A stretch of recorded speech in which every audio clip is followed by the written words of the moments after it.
All right, I guess I'll start because I'm the cool one. No, I'm kidding. Uh, welcome back, everyone, to what's our podcast called? Uh, UMA DNA, remember? DNA. DNA podcast. Fuck. Yeah. Welcome back. It's been a long time. It's been a long time since we left you without a dope beat. Step 2, I guess. And today we got an interesting topic to talk about. Today we're going to talk about the JAMS department's missing persons panel, aka MMA's missing persons panel. We are hosting that next Friday, February 21st at 6 p.m. in Sandburg, the Licks. There will be refreshments, so come because they may go quick. But yeah, so basically this panel is going to feature a lot of, I would say pretty interesting people, and we're going to talk about the missing persons epidemic amongst minority communities in Milwaukee.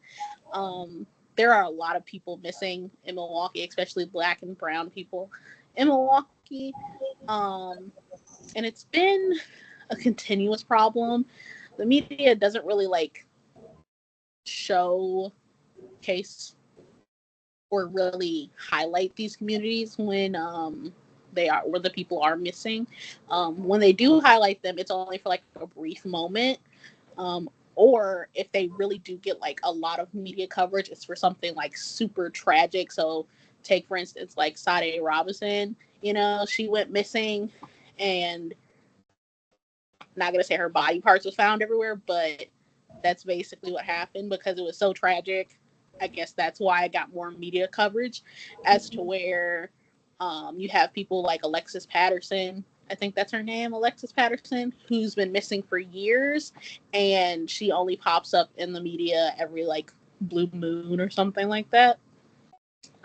So this panel is really going to be to highlight those issues and figure out ways how we can combat this issue. This panel also is going to be highlighting the JAMS 500 class, the investigative reporting class. They did a project about missing people in Milwaukee last semester, and they basically got to talk to different families, and they also got to talk to Tori Lowe, who is a part of Truth Radio 101.7, I believe. Yep, 101.7. Yeah. Tori Lowe does a lot of excellent work in Milwaukee. He actually goes out and helps find these missing people. I remember watching a documentary last semester. Why am I saying a couple of years ago? Last year, where he actually was featured in the documentary about a mother and her 2 daughters who went missing after her boyfriend tragically unalived them. So Tori actually does a lot of great work, and he worked with the students in the JAMS program for this project as well. So yeah, what do you guys think about that? Are you guys excited for the panel? I'm excited. I'm excited to hear Tori Lowe's story because everyone been hinting around oh, his story is really good, just how he grew up and stuff like that. I'm really interested in learning more about him and his story and his background. So yeah, I have some questions for him. I'm excited to just hear about the project because I wasn't involved with it or anything last semester, so I haven't seen too much about it, and I'm excited to get it out there and get more people's attention on it because I know there was a lot of great investigative work done on it. I'm also very excited. I was a part of the project, and it was just really crazy to me that this wasn't being talked about in the media a lot more. And I think we did our best to try and get the word out there of what's going on in minority communities with people going missing. But there's obviously more that needs to be done. This is not a one-time thing. So, I'm excited to help host this panel and try and get the word out there a little bit more. I think that was the issue. Like people come up with like projects and stuff and talk about missing people, but it's always like a one-time thing.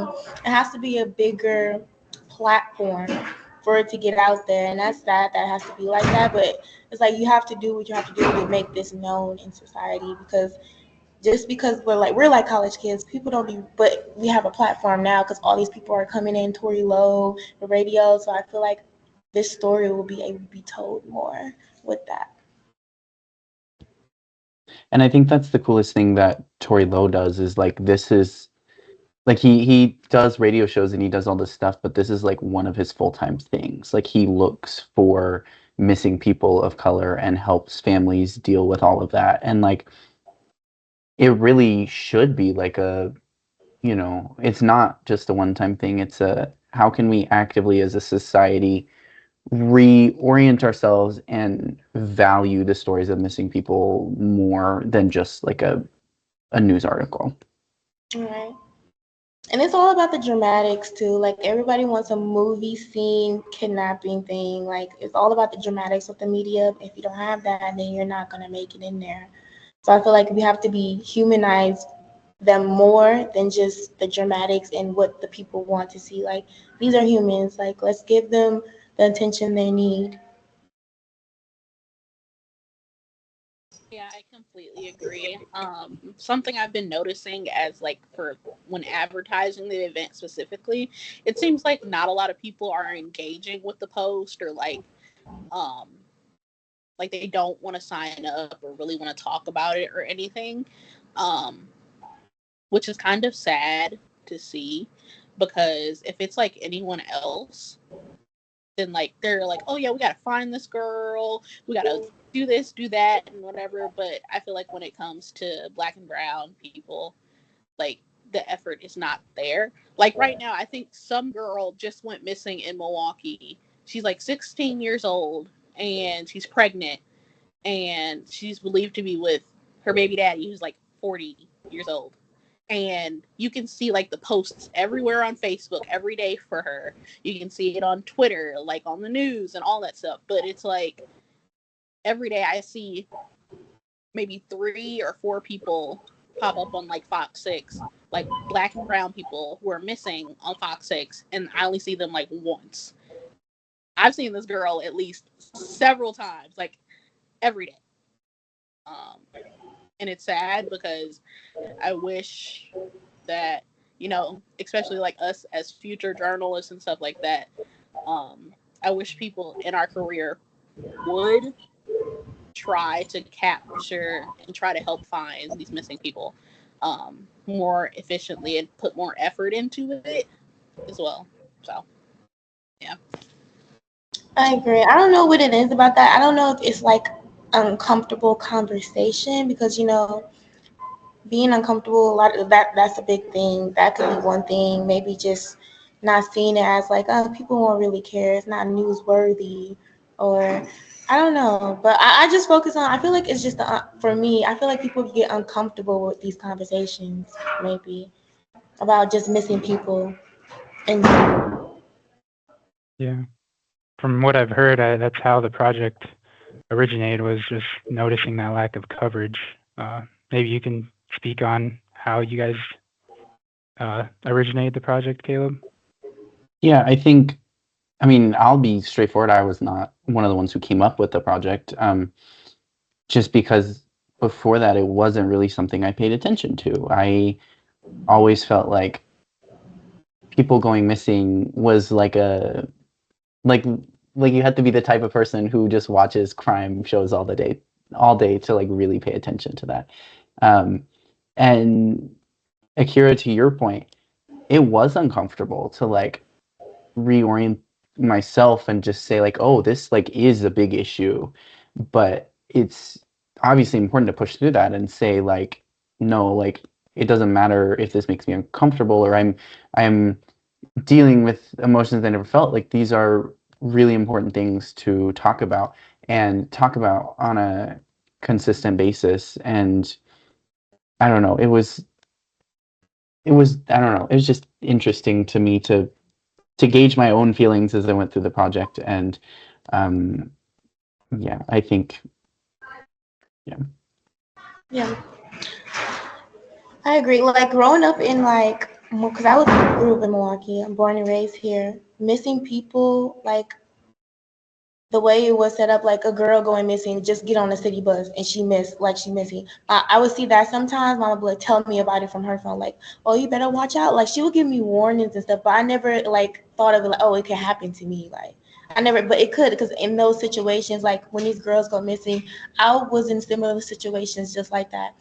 But it just like it never happened to me. But I can't say it would never. So when I think about that, it's like, wow, that could have been me. Like because I was there. Like I was in similar situations, just like these girls in Milwaukee, taking the bus somewhere or hanging out with the wrong crowd and stuff like that. So I can like kind of relate to that, and I was just like, yeah, Yeah, I think it's weird to like know that this really could happen to anybody. And a very weird story I have relating to that. I'm not going to name the person, but we were scrolling through um, the pictures of missing people, and there was this particular guy who was about my age, and he was black, and I was like, oh, he's cute. He totally looks like someone I could have seen on a dating app. Like I totally would have seen that selfie on like a dating app of this guy. And then I was like, wait, he's missing. Like something happened to him and like he's not okay. And I know it's weird to like relate to it in that way, but it was just like, no, this is someone just like me who feels just like me and someone I could just like cross in the street. Like it was just a weird yeah, feeling to know that, yeah. like it could have been you. Like, oh wow. Yeah. And it's like those situations, like you, that didn't happen, but I was in that situation before. So it's like, it's really crazy. It can happen to anyone. And it's just, it needs to be acknowledged more in society because this happens every day. A person goes missing, pretty sure. I don't even know. I'm not going to say state any facts or anything. I don't know for sure. I got to research it. But I'm pretty sure a lot of people go missing in like one day in Milwaukee. Yeah, I Yeah. know you guys had it in your article, the actual Right. Did you have, yeah, the facts. facts? Yeah. And Yeah, let yeah, I was me just look gonna at say, I think yeah, you're talking about making it feel real, and I think that's one goal of the panel is we want to humanize. You know, these are just pictures, and we want to be able to humanize these people. Mhm. Or like people be missing for like all these years, but oh, they're dead. Like, Yeah, no, we like don't know why? that. Or like they're older, or they're like 70 and they go missing. People don't care about that. They be like, oh, he's just missing. I'm like, oh, no one cares. He's old. Like, no, that's not right still. Yeah. so according to the public records request we did, between 2,500 and 3,300 missing persons have been reported in Milwaukee every year for the past 10 years. So a lot of these are like shorter notice ones, but I don't know the specific number. But I think it was something like 500 cases are like long-term missings, being like these people, like the case is almost gone cold in a way. And that's kind of what our team tried to dig into. It's just like these cases that even if there was media coverage at the beginning, it's like it's no longer there. And every so often, like the news teams will just put out a like blurb and be like, oh, this person's missing, like call the police if you see anything. But it was interesting to me to like get to know people and get to know family members. I talked to the uh the boyfriend of someone who went missing, and he was just like, he said it was appalled. He was appalled. It changed the trajectory of his life when his girlfriend went missing. And then I talked to the mother of this other girl, and she just, I mean, just sobbed. And um, to the sheer amount of wounds that will never be healed, and the amount of stories that are never told because of maybe like a carelessness of media to show the paint the reality of the situation is really sad. Yeah. Yeah. I definitely agree. To go off of that point, I definitely think that the media does have bias, and they try to not address it as bias, but Mm, it's definitely there, and you can see it in the way that they portray like different communities. Um, like even when it comes to like things like school shootings and stuff like that, especially when the shooter is white or something, they're very careful with what they say, and like, they kind of make the person seem almost like a victim. Mm. But yeah. if it's a black or brown person, then it's like, oh yeah, this criminal did this, or this thug did that, or something like that, just trying to dehumanize the person really. And I think because of the way that the media covers um, just black and brown people in a daily sense affects how people see black and brown missing people. Like they see it with a lack of empathy, and like they don't really care because they already have Yeah. this mindset of like, oh, they're bad people. Oh, excuse me, they're bad people, and they do crazy things anyway, so they don't really care about their life, so why should we, kind of thing. Right. And you would Yeah. think the media will try to be unbiased and stuff like that. And I was thinking like me, I'm going to the media. I want to be a journalist. I want to work in news. My mindset is going to be so different from everybody's in there. And it's going to be like, I want to make a change. It's like, because now it's like we're living in 2025. How are we not changing the unbiased? Like, why are we not putting that effort in? And I know, like, I don't know, was they like, these journalists know to be unbiased? They were taught to be unbiased. So why are you not, trying to be unbiased? It's Yeah. like the transition from college going into the workforce is like a whole different thing. We're taught in school to be unbiased and represent showing representations and stuff, and then we get into media, it's like everything you was taught goes away. So I don't want that to happen. I want to bring what I learned into that and make a difference. Because I would be so confused Yeah. how these journalists can just go and change their whole perspective. I feel like one problem is they're catering to a like white suburban audience instead of trying to just present news for everybody like they Yeah. should be. And I also think like journalists are humans who feel the emotions Mm. of the people who go missing. And so when the majority of a newsroom is white, they're going to relate to missing white people more. And I think it's one of those like unconscious biases you don't even realize is there, but that doesn't excuse it. I need to recognize that this is an issue that because of race or because of gender or any number of things, socioeconomic position, that we as journalists can relate to people who look like us. And it requires an active effort to try and put yourself outside of your shoes and understand the perspectives of other people, and not just in a one-time sense but in an active sense. You're always looking at what is the other perspective seeing, or like what are other perspectives seeing, or and what am I missing, because I don't know if that makes sense, but Yeah, I think it comes Mhm. from inside. Definitely, because the reporters are the ones that tell you like what information you need to put out, and then they put in front like a black woman, or they put different races in front of the camera, the anchors, but behind the scenes are the reporters. We don't see them, so they might be like people who are white or not of like people of color who understand like, hey, we also have to put this out there as well. So that's what I was thinking a little bit about that. That's why I it, can't be an anchor. I Yeah, Wait, have we to should be do both. behind the scenes. I know, like, what is it? For me, it's been like hard finding like internships and stuff like that. Mhm. Um, I think, like, I don't want to think it's because of like my race or anything, because like then again, you can have like all these skill sets and like basically be the perfect candidate, but to some people you're not like their ideal person. And like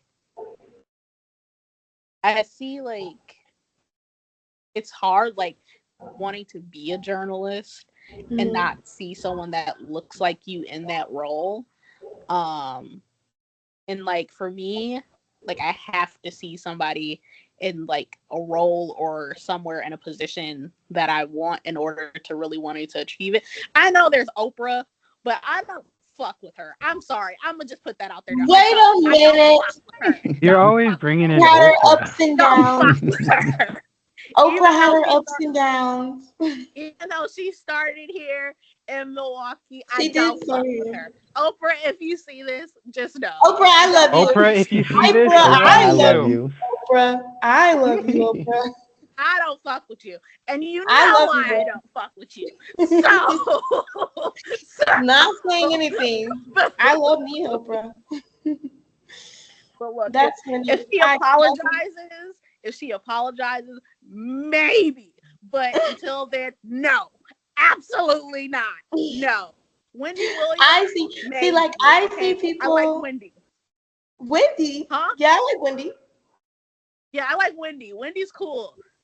But Like Oprah, Kim Murphy. I like Kim Murphy, but I feel like she doesn't represent the Black community enough for me. yeah. I feel like it's some things like she can change. She's just, I don't know. You being the only Black woman, and probably not the only one, but the one that has a face, you have so much history with this. You can represent the Black community a little bit more and showing people of color in the media, and there's lacking in that, and you have the power. Hopefully you have the power. You've been there so long, like you have the notoriety to change something. Use that instead of just being a famous face of the Black one. Like, no, you're more than that. I feel like she should do more with the community because she's been there longer. She knows the system. She knows the lack of representation for Black people. Like, I feel like she can do a little bit better with that. So if you see this, Kim, I'm giving you a little heads up. Little heads up. Yeah. I think that as well. And like, what is it? I feel like in the media or like in journalism in general, like they have this very like how they want like people to present themselves, like is very white in my opinion. Like, I think there's like I think her name is like Tasha K. Parker. She's a famous Black journalist in Texas. Mm-hmm. She's her authentic self when she like gets up and does news anchoring and stuff. And like in Milwaukee, I don't see that with our Yeah. Black women anchors. And like I would want to be in an environment where I can be myself. Well, show my true like essence, be allowed to wear my hair however I want to wear it and stuff. While I also don't want to use a news anchoring voice. Like, why are we using that in the media? We are regular people. What is that? Is that a pleasing to people? Like, just like the sound of that. Like oh, she. It makes it. I feel like that voice makes it feel like oh, she's saying something very important. Make it. But it's like you can say something in that way in your regular voice and make it sound just as important. You're just making it as what society wants you to make it as. So you're forcing that narrative. Like we can change the narrative. People just choose not to. So exactly. It was weird to me interning at NBC and at the Democratic National Convention they had NBC and MSNBC there, and then there was like they had on the floor the host there was Joy Reid and Alex Wagner, both women of color, and then you look behind the camera and it's all white dudes, just flat mhm. out, and and like they are like doing their thing, they're reporting, they're like talking whatever, but who decides who like writes the scripts for them or who decides like when the anchors are going to be or like when the guests are going to be escorted in and like there was a there was a little diversity but it really was not representative of America by any means, not even close. And so it was weird to see like yes they're plugging in these anchors of color but the people who are out doing the reporting still have the same biases. So it doesn't matter if the face of the organization is a woman of color, if if the infrastructure of the people making the decisions and doing the reporting is still not diverse. Definitely agree with that. they try to make it as like, oh, if a woman of color or a man of color does this, maybe people won't think we're not being biased. Like we're unbiased because we have somebody reporting on this. But it's like it's the reporting part. It's the message. The message is delivered wrong. It's not about the face. They so focus on the physical and about the face. Like if you give you this, then our message doesn't matter. Like no, because the message matters the most of how it can influence society. And I just feel like that is the one thing that needs to be changed, and people hasn't really identified that yet. But yeah. You know what else I genuinely despise besides Oprah is paparazzi. I despise the paparazzi because like because of them I don't think they be anyone like likes them, but Right. nobody likes them, but because of them, all journalists are seen as bad people. They automatically put us in there, and they're like, not "Oh just yeah, we them. don't." Yeah, not just them, but just like majority of the time, it's them. They're like, "Oh yeah, we're gonna put all the journalists in this category. All journalists are bad. We don't trust them." And I'm just like, "Fuck! Like, what if I want to help you? Like Jesus!" I'm not a paparazzi. I'm a great journalist. I can see that. I can see, but I feel like that the paparazzi is more like celebrity stuff. Like Yeah. journalism is like that's like celebrity and stuff. We don't really report on a lot of celebrity stuff unless it makes a big headline. But yeah, Yeah, definitely but understand that. yeah, and then I think like also being a journalist, like something I wish we were allowed to do is show our emotions more, because I feel like that would allow us to connect with our sources or like the people that we're interviewing, and it would allow us to like build a comfortable relationship with them and Hmm. like make the interviewing process a lot more easier for when we're like Oprah does a great way with connecting with her interviewers. Just to pick on her. Yeah, we had She does great interviewing. a UWM alum, Jay Stahl, who works at USA Today, come and speak at one of our classes, and that was one of the questions that we spoke a lot about for quite a bit was expressing your own political beliefs and your own emotions in journalism. And we talked a lot about the firing of the meteorologist, and it's in a lot of contracts that you can't be speaking out and things. And I think if you want to, you can. If you want to be a journalist that expresses those opinions and emotion, I think you can now with social media and the internet. You Mhm. just, you have to be doing it yourself. You can't go and work for a Mhm. company, but it's still something that's possible. Well, the I think media expresses their own biases and stuff. Just example one of the missing person, they show black people not being represented. So what about that? Like you guys are being biased. Like why can't we state our political views and what we believe in, and you do it in front of everybody on the media? So it's like it's contradicting. You can't do that.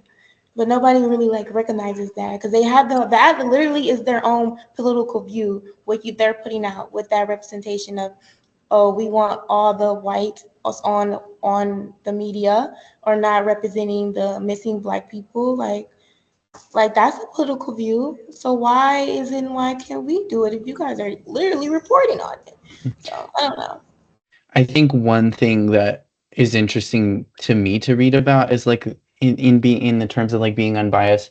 There's a thing that I researched in my media studies class called like unmarked categories, like what you consider to be like the normal quote unquote in America would be like a white man. Like you don't typically define those characteristics as like a white man. And so when like for example, like during the George Floyd protests, like there was all this stuff going on at the LA Times that these black journalists were wanting to cover those protests, and the editors were like, no, like you would be biased in this because you're black. And it's interesting, like there's almost like a it's almost like a synonym when they say like unbiased, if you will, and like white, Hmm. because it's like a because it doesn't it's like an unmarked category, if you will. And so I think by forcing people to lose their emotions and disconnect from issues which really affect them, like it silences so many voices from getting involved.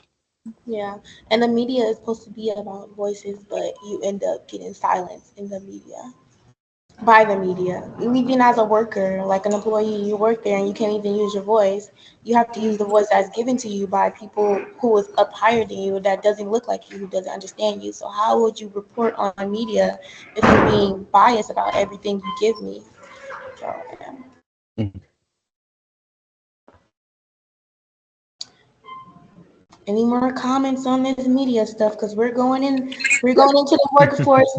I'm gonna go in there like, no, I will not report on this. I need to put some type of input in here.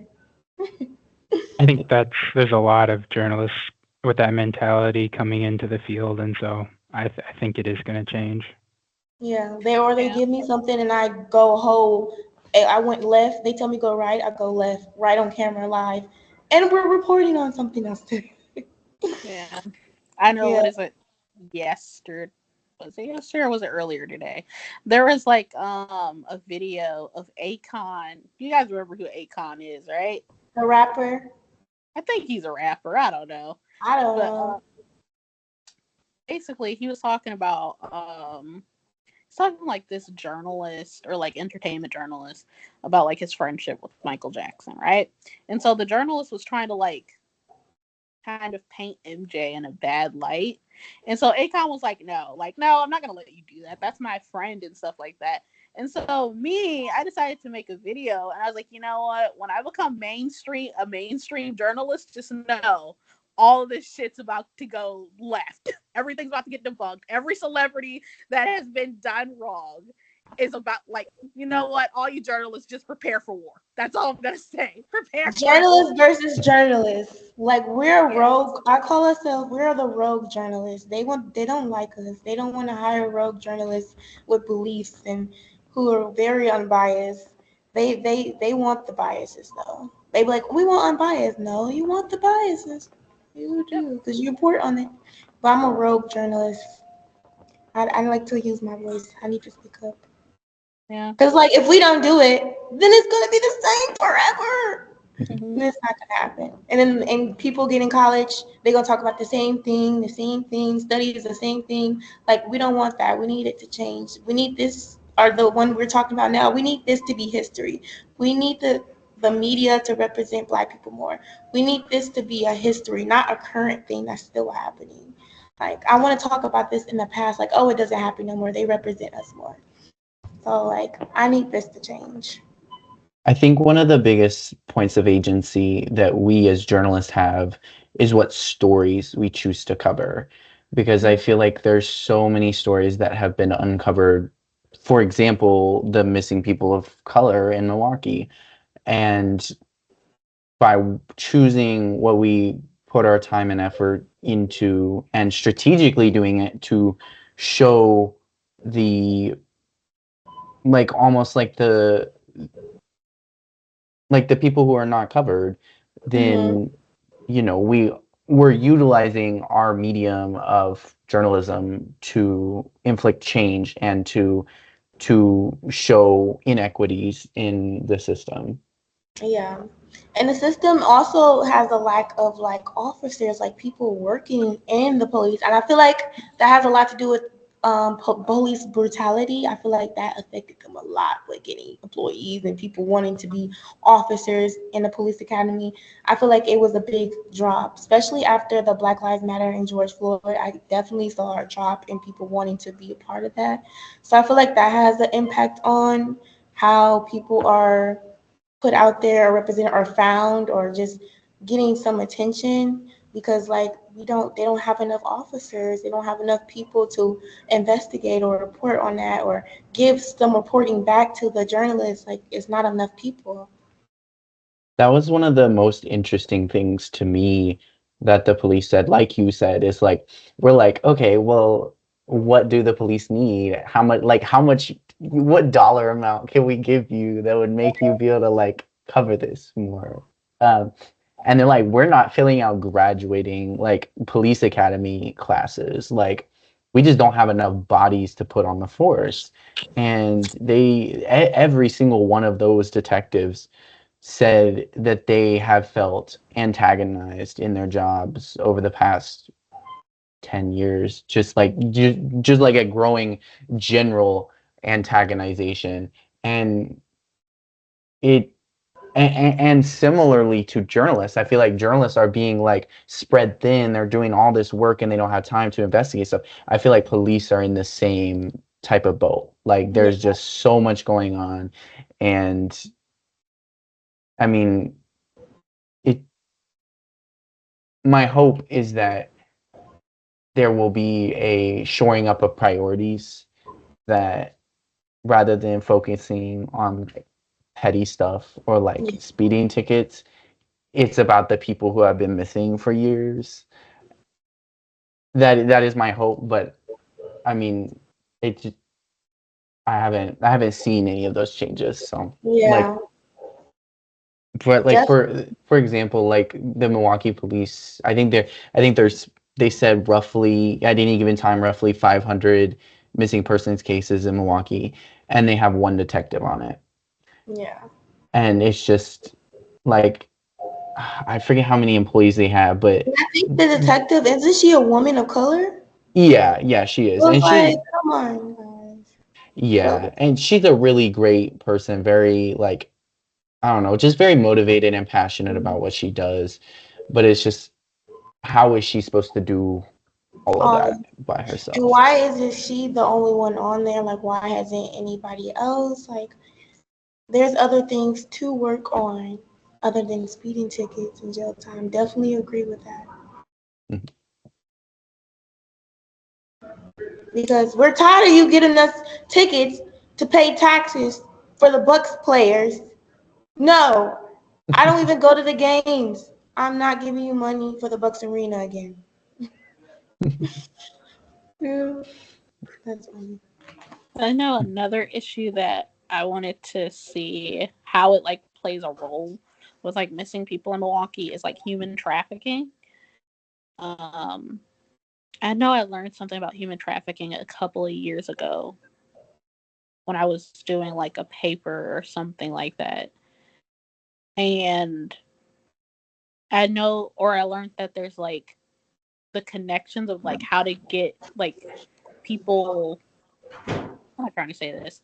Like, it's very easy for a person to get away with human trafficking in Milwaukee because of like the big events and stuff that it has. So, and like how easy it is to go to like Chicago and like Minnesota and like other Mhm. big urban areas and things like that. Um, and I know like there is potentially prostitution in Milwaukee, and I want to know like how does that play a role into this? Because maybe like a lot of people, especially like female presenting people who have gone missing, are being forced into human trafficking or child trafficking. Um, and I wonder like what the statistics are with that in Milwaukee. So Yeah, I the one thing they told us that has really been going on recently in relation to human trafficking is people being lured online. We decided to not say her name just because the mother didn't want it out that this had happened. But we talked to this one woman, and her daughter had been on apps online, on dating apps, and she was like 15 or something like that. And she had been talking to this guy for a couple of years online, and police won't say that they suspect what happened, but the mother is very front front forth about it that she believes that her daughter was lured online by an older man, and it's really I know that's a huge thing that the police cited as an issue, and I don't know, just eerie to me to even think about like that that's going on, and then it that it is of a very common form nowadays of human trafficking. Definitely very common. Even when I was in high school, like I grew up in a hood, guys, I grew up in the hood, and it was very common. But it would be like blunt out there. They would be directly like, "Oh, that's my boyfriend, 15, 40-year-old boyfriend." I'm like, Yep. "Ooh, Mm-hmm. that's a little off." But it's very common for it to happen, like even without online dating apps. So I'm not surprised. I'm pretty sure that happened because it's very Yeah. common in Milwaukee for young girls to be attracted to older men like that. Yeah, I know, like, just growing up, being like a teenager on the internet, like around 15, like almost instantly, like you get these friend requests from these older, Mhm. nasty ass men. Like, God. Yes. And they're just like, Snapchat like, was why insane don't for me like you should growing up. come hang out with me? You should do this with me. I'm like, take your old ass on somewhere and leave me the fuck alone because no, like you know better. I'm probably old enough to be your fucking But daughter. you know, young girls like usually probably don't have that like somebody over them looking over them telling like, hey, this is wrong, you shouldn't do that. So they think, Yep. oh well, a boy likes me. Like I was just like no, he's 40. This is not right. Yeah. But some like Especially. yeah. So that's Yeah. probably why another reason, like the way they're growing up, the girls are growing up, they don't have somebody, a parent or somebody looking over them or guardianship to tell them what is wrong and what is right. Yep. So I feel like that has an influence in that. Yeah. Especially like children who don't have a father figure in their Mm-hmm. lives. Because I know us as girls, like we typically date men who are similar to our fathers. And so a lot of us may sometimes that's true. But like a lot of us, if our father is an asshole and we grow up seeing that, some of us may think like, oh, it's okay to be in a relationship with somebody that's like him. And Definitely then agree. there's the other half of us that are like, oh no, I don't want to be in a relationship that's with somebody that's like my father. And I will say I fell victim to what is it, dating an older male. But that's a story for another time that we ain't gonna talk about. Okay. See, it happens. It does happen, but it just takes like a mindset thing. It's like, okay, this is wrong. Like now I'm thinking I'm in love and I'm not in love. This man is too old for me. But it's like a learning thing. Like you learn from your parent telling you, no, you can't. That's not right. But you still do it, and then you Yep. realize mid in there like it's wrong. So it's like, oh, back out. But other girls don't have that parent, so they Yep. just think, oh, this is right. So we just keep going, to it end up to be something really bad. Yeah. So yeah, And it's way more common than what it seems. Like it's so common, guys. Like, see, and like I've seen it so many times. yeah, especially in high school when the High girls will school be is like, "Yeah, crazy. I have to go on a date with my older boyfriend," and then I'm just like side eye, like, what do Side you mean eyeing older them boyfriend? bad. I was Yeah, and judging. I'm just I was definitely judging, yeah, and it's and like I was just like, you can't tell these girls anything because they're so head over heels for this person, mm-hmm. and like in certain situations, like yes, you want to protect somebody, but if you keep telling them like, hey, you need to leave and stuff, and they don't want to, sometimes you have to let them go through that hurt and like be tired enough for them to leave, which is sad to say. But Yeah, unless it's domestic violence, we don't tolerate motherfuckers putting their hands on nobody. Period. Okay? But some relationships, you have to let people really get tired enough or be tired enough to leave. But the disappointing point of that is that that point where they should have gotten tired and leave ends up being in a missing persons case, in a right. case of human trafficking. Yep. But yeah, those cases are really tricky. The one I would be thinking about, because like you were with them for this long, and then at the end of everything, years later, you end up just being a missing person. So those cases are really tricky. I don't really have a comment. I don't know. That's hard. I think And like in those. Oh, go ahead, Caleb. no, yeah, go ahead. I was gonna say, like, I think in those cases, especially like with younger girls and older men, there's some kind of manipulation in there where Mm, it's like the person's threatening them or threatening to harm their parents or something like that if they don't do this. So the person feels like I have no other option instead of like telling their parents, or maybe like they don't, like you said before, like a lot of people don't have that kind of parent figure or kind of supportive household where they feel like they can tell somebody that this is happening to them. So they keep that inside, and then they kind of go along with the thing, and they end up missing. And it's sad to say, you guys will see the video that I'm working on. Hopefully it'll be done next week. But there's a song by my favorite person called "Do You Know Where Your Children Are?" and it's about missing people. And like the song talks about basically how it could go like two ways. Sometimes kids may run away from home because there's something happening in the house. You know, maybe there's like an abusive stepfather, an abusive something with abuse or something like that's happening in the home. So the song talks about that, and it talks about how a young girl runs away because she wants to be a star, or she's trying to get away from like the abusive situation in her household, and then she basically runs into this person who's like an older male who like says he loves her and all this stuff, and he basically human traffics her, and then she gets arrested for it and everything. So the song is called "Do You Know Where Your Children Are?" Like the memo that they used to do back in like the day, like those commercials. That's another thing, I don't see those commercials anymore. Yeah, I remember those. Like it's 10 p.m. Do you know where your kids are? What the hell happened to those that up there every blue moon. I don't really hear that much lately. I haven't been hearing those little commercials a lot. Yeah.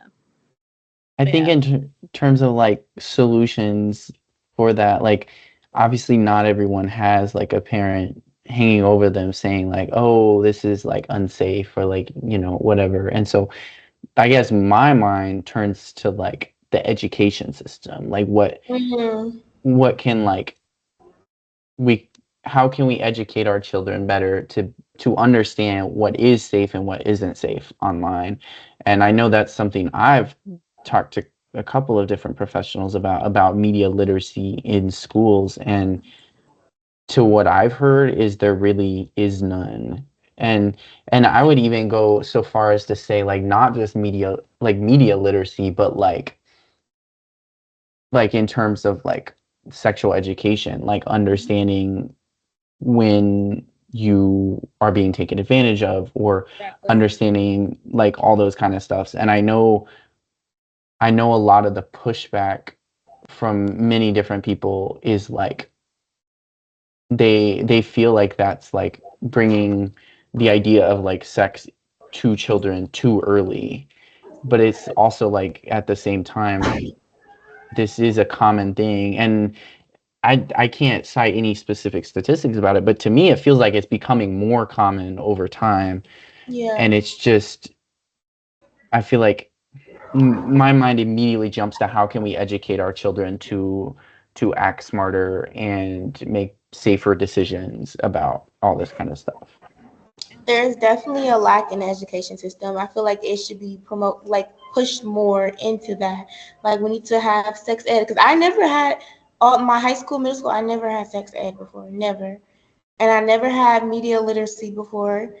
Even when the internet was out there and everything like that, like the internet was becoming society, we still never learned about what was right, what was wrong, which it should have been taught.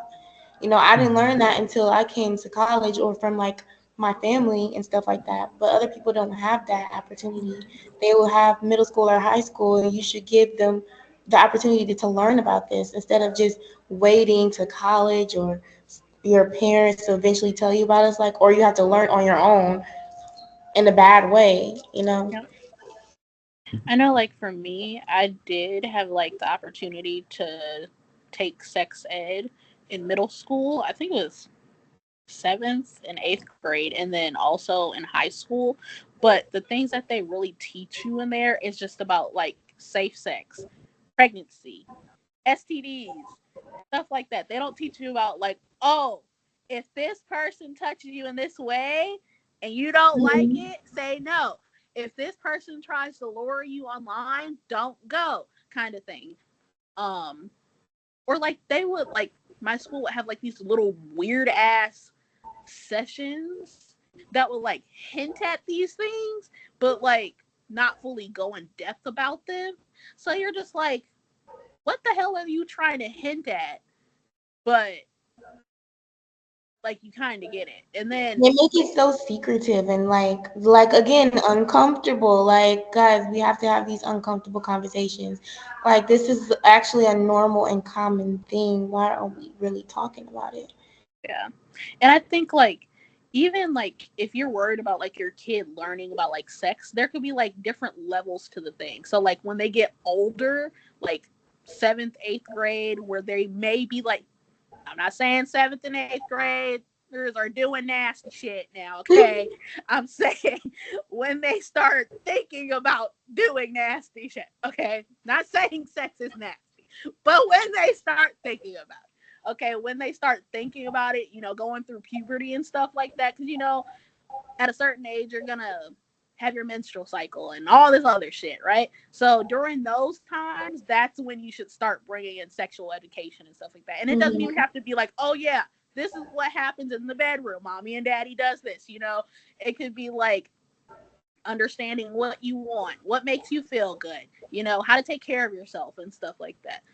And Right. like for younger children, it should be talking about like stranger danger. Don't go with this person. Online, what is it? Internet safety stuff. You know what I mean?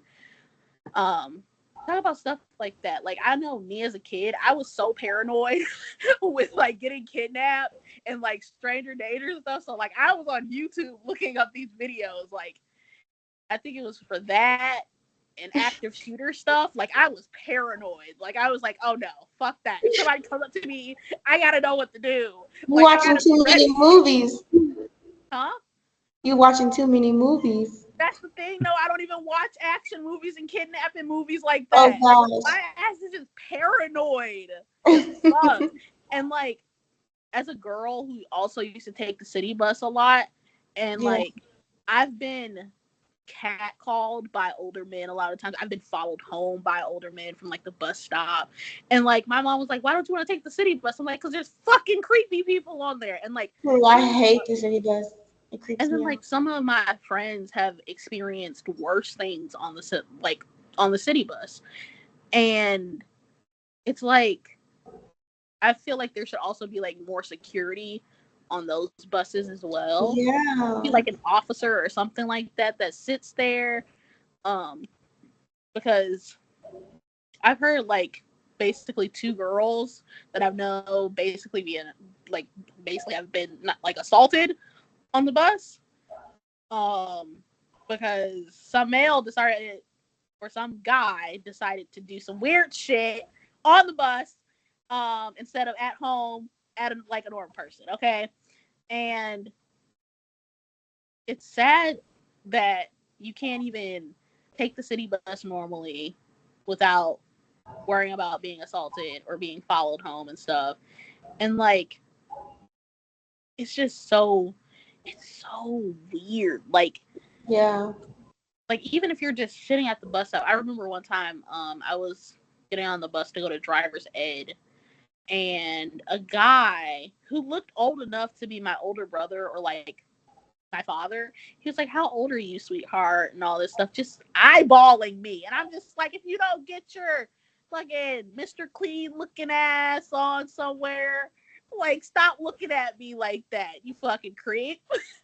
And like my instant thing, like before they would tell us to like, just ignore them and walk away. But in today's society, you can't fucking do that because your ass might get shot or killed or Right. what. You reject a man. Let's talk about that. You reject a man and they get so mad you rejected them and become so aggressive. It's like women nowadays, like my friends would tell them, like they don't reject men. Like they will just give them their number and never respond back to them because they're like, I'm scared that if I say no, that then he might hurt me.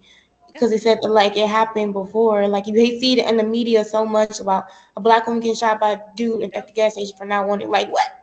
Like just because I said no? Like nowadays, you can't even say no to a man. I still be saying no because I wish you would. I wish you would try it. I wish you I would. start acting like a crackhead or something. I do Oh some yeah, weird that shit. too. I start acting crazy. I do I that. be I start barking and shit. I'm like, yeah, no, like Act I crazy. try It's to like weird now I have shit to come out. up with methods so I can like literally say no. I have to come up. I can't just say no. I have to come up with methods. I either gotta say no and get hurt, or I can bark at you or I could just fight you, right? But I was like, Yeah, that's why I like shouldn't with have to do me, I always have like at least three different like self defense things on me that I can't name because that. Right. university might come get me, and I'm not snitching on myself. Even though I'm an RA and I'm supposed to snitch, but I ain't snitching. Okay, so take that. But yeah, like it's gotten to the point where I don't even feel like comfortable going anywhere. Like I hear stories on TikTok a lot about how like there's this creepy ass old man that's following women around in Target and Walmart, or like how they're putting zip ties on women's doors and air See, trackers like the and like weirdest things. powder and like slicing people's ankles under the fucking cars and shit. I'm just like, damn, are you that desperate? Like the fuck?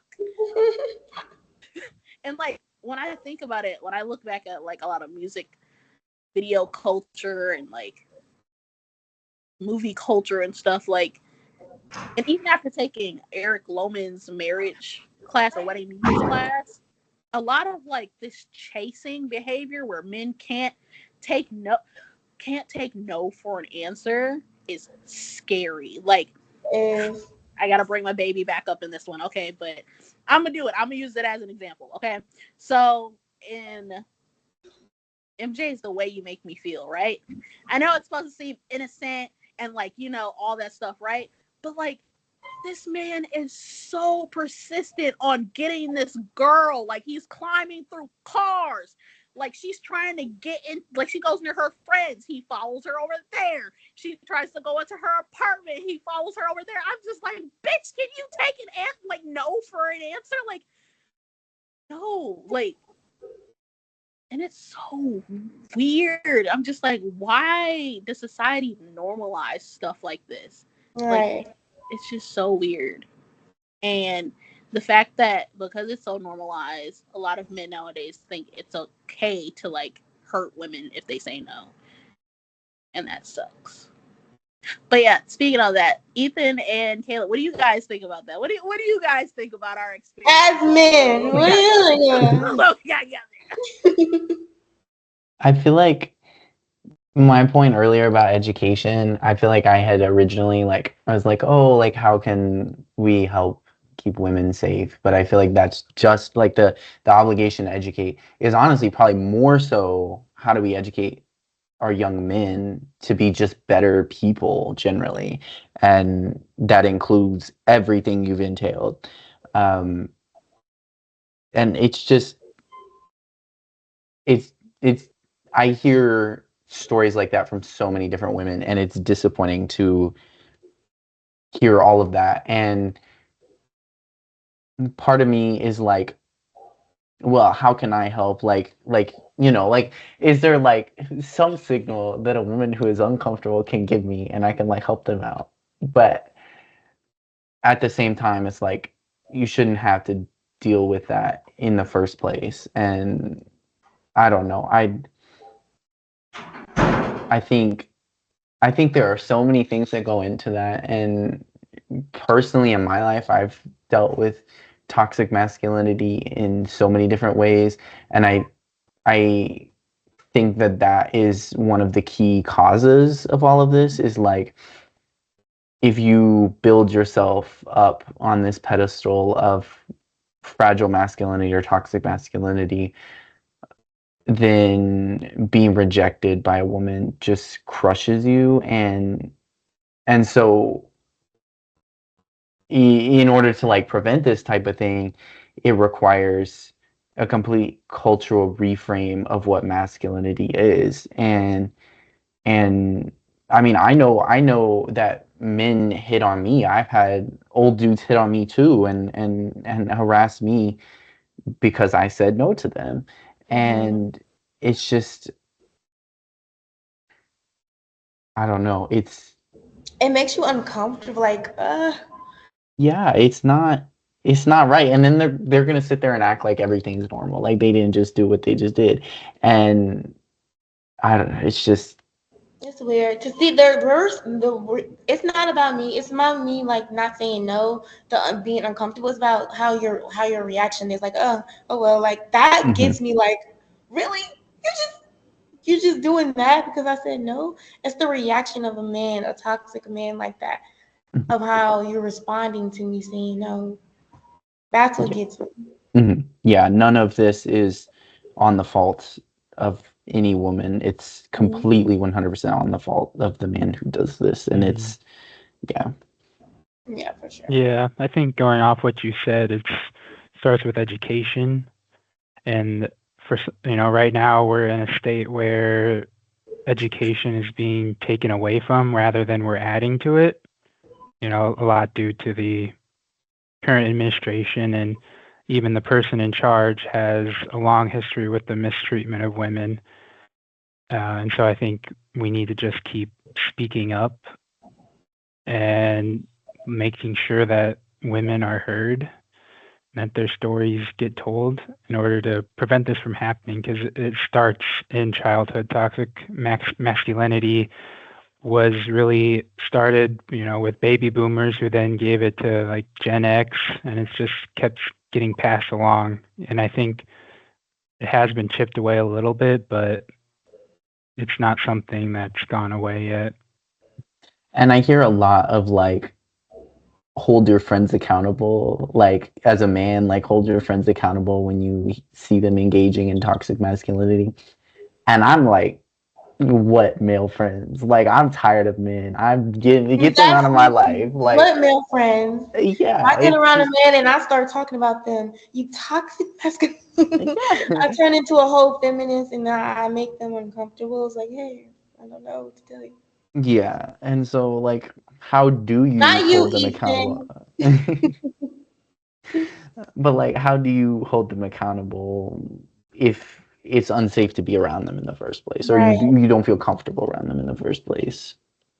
But I don't know. I don't be around men that make me feel uncomfortable and stuff like that. So it's like when I see it happening, yeah, I'm be like, hey.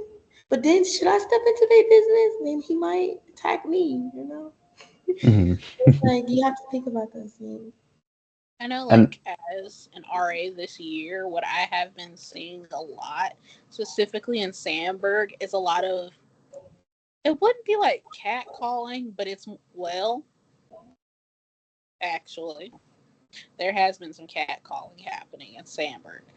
But there's also been, like, young men who have become extremely comfortable with trying to pick up, like, not like physically pick up, but like trying to pick up like girls' numbers and like just being a player basically.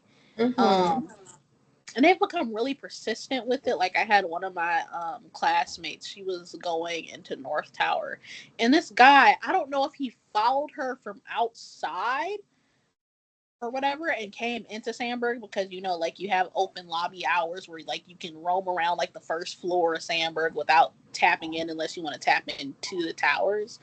And so I don't know if he followed her from outside, but like he was getting, like, he wanted her number and all this stuff. And like he was just very persistent with it, and she felt really uncomfortable about it.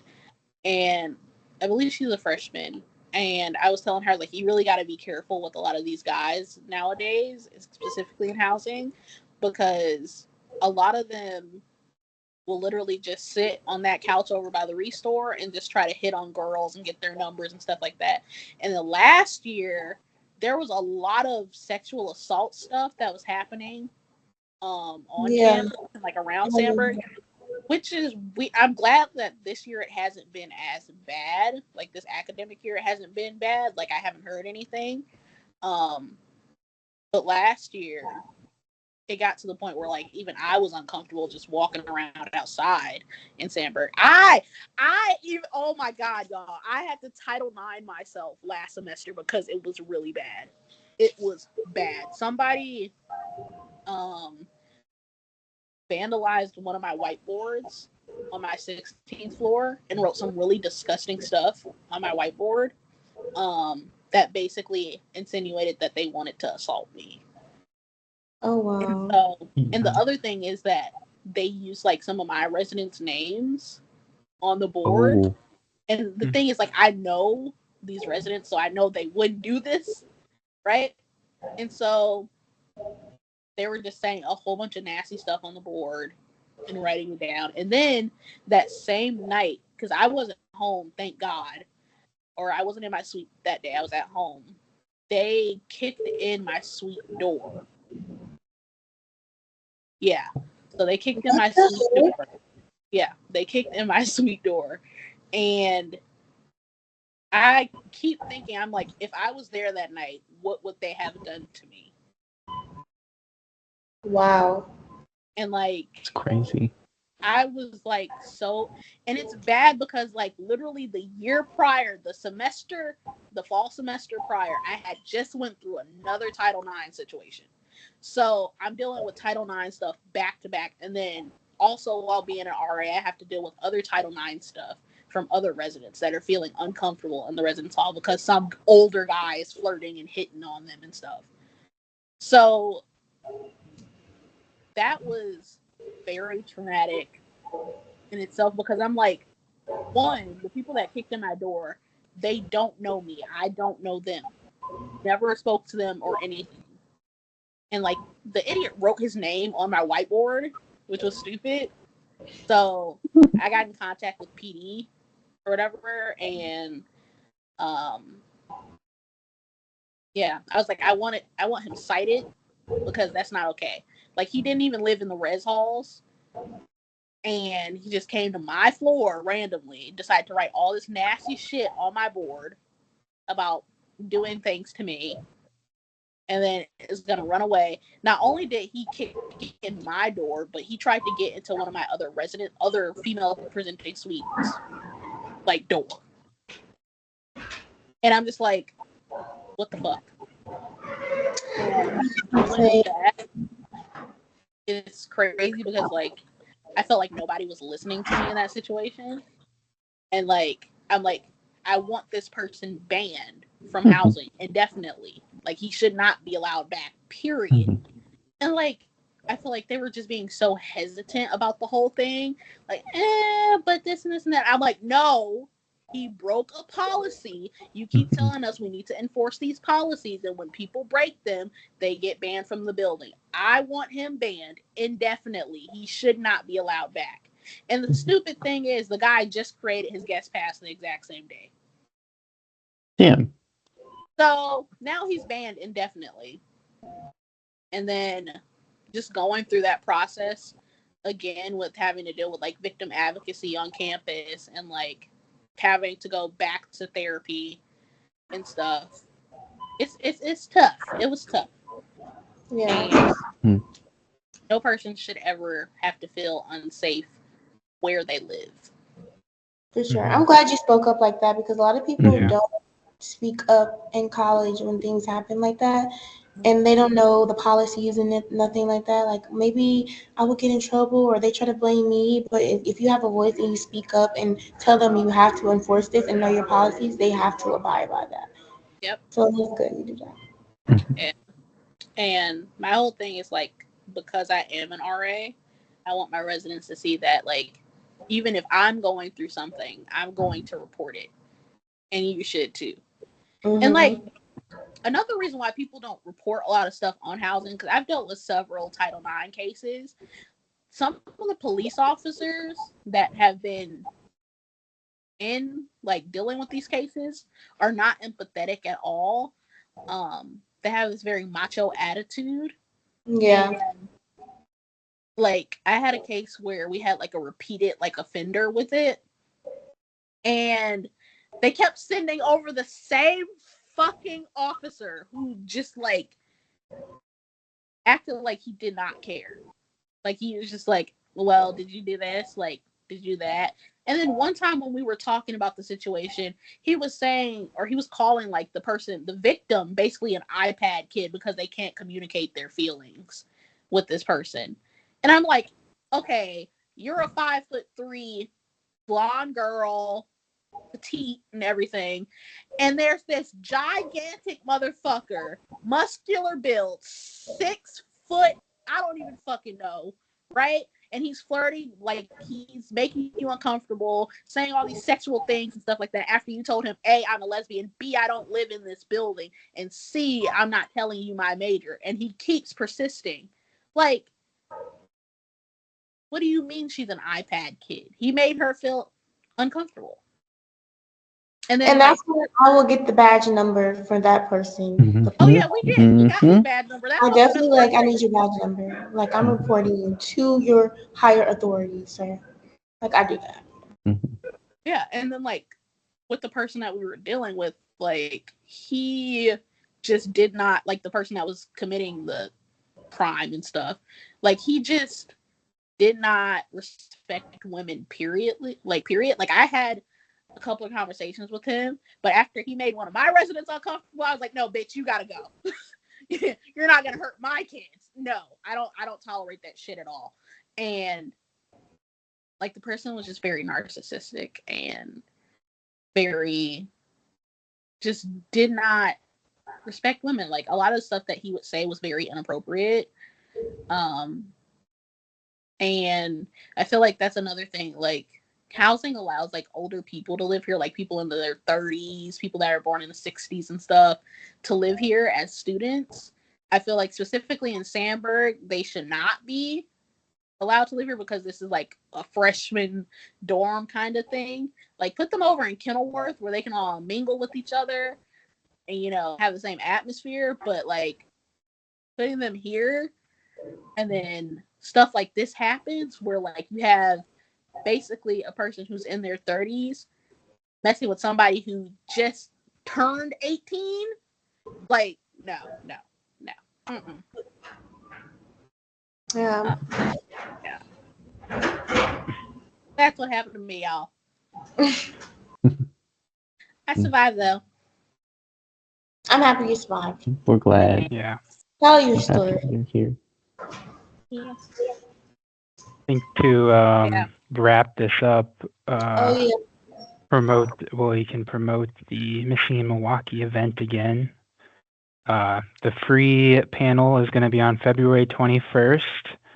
You can RSVP. It's going to be at the Sandburg Flicks. We'll link the RSVP in the description. And it's going to take place from 6 p.m. to 8 p.m. We're going to have refreshments. And so far, our panel includes Tori Lowe, Professor Dr. Lohman from UWM, and Sharmika. And we're also going to have more to announce later, and it's going to be hosted by Akira and Caleb. Yeah. Yay. Check it out. Let's introduce Caleb as well. Caleb's new to MMA. Welcome, Caleb. Caleb And is Fatima. They're new to MMA. Yeah, so they'll be joining us hopefully on future. I finally have a co-host. Yeah. So yeah. But with that being said, we are UWM's DNA, and we are signing out for the night. Mm-hmm. Happy Black History Month as well. Happy Black History Month. We'll see you in the next episode. Peace out, Girl Scout. Bye. Yeah. Bye. Do I stop this now? Where's the stop recording button? There it is. Okay. Got it.